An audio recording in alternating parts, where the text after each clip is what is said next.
We're always looking for ways to do new, fresh things, especially around holiday-themed skins. One of the approaches that we decided to take was Lunar Revel. We've tried a bunch of different things in the past, and so we wanted to try something wildly new and bring something fresh to the table.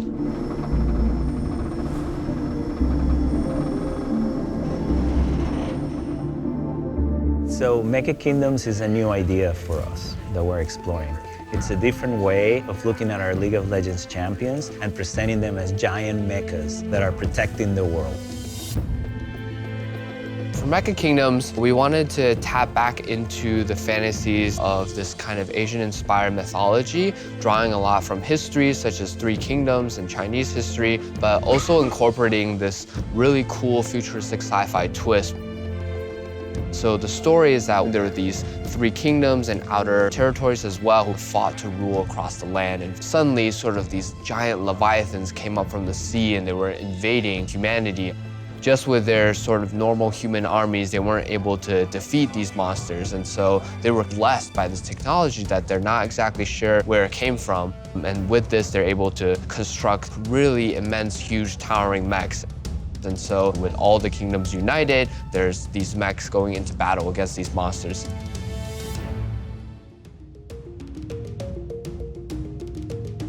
The Mecha skin line traditionally has been for more creature-type characters. Mecha Kingdoms are piloted robots, but they're not just robots like the Praetorian skins, so we want the pilot's personality to come through. We went through multiple rounds of iterations on, like, what's the technology behind this, right? Like, what's driving these things? Once we figured that out, then it locks in a direction for how we can build the mechs around them. Aside from that, the actual visual language that we're using, it's a blend between the organic, flowy shapes that we've established in our previous lines through Lunar Revel, layered into not only the silhouette, but also the surface detail and filigree that you see on the mechs themselves. Some of our biggest challenges were conveying that sense of weight and scale. Because in League of Legends, you might be coming into lane like a giant mecha, but then there's a Teemo there who's tiny. And so we're able to kind of tackle some of those challenges in the VFX or the animation. So a lot of it is marrying these elements that ground it in the real world, like dust and debris, and are kicked up by these huge mechs.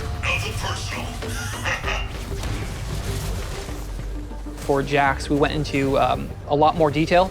So for his recall, we see him landing in a small little village, and so we get to see what that town looks like. And same with when he respawns, he's being carried in by these little floating armada ships that are like literally delivering the mech there.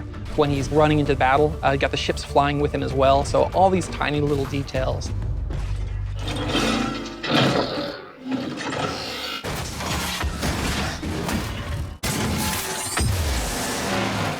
Selling the size was the hardest thing. We can't make something sound massive in League to the point where it pulls away from the gameplay, because gameplay trumps all, even in our designing. Since we don't have an established idea of what this sounds like, it was kind of like, let's figure it out. It was a lot of experimenting with different types of metal sounds and a lot of different types of heavy impacts and metal movements and stuff like that.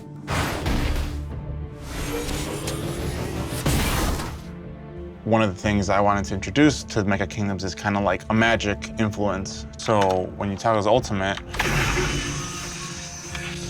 you get the sparks and the electricity and stuff, but you still feel like there's magic that's kind of influencing the ability. That's kind of like what's helping separate the Mecha Kingdoms from like the regular mecha.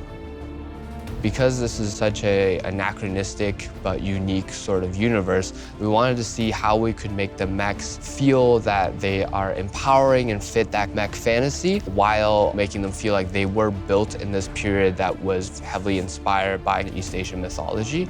We get to really invent that universe together. Artists are working with narrative, we're working with designers, and making sure this all feels like a cohesive package. I hope players feel like this is something different, and that they also feel the sense of scale and grandeur of these big mechas, and that they see them that they're not just mechas, but because of the way they look, the way they move, so there's something more.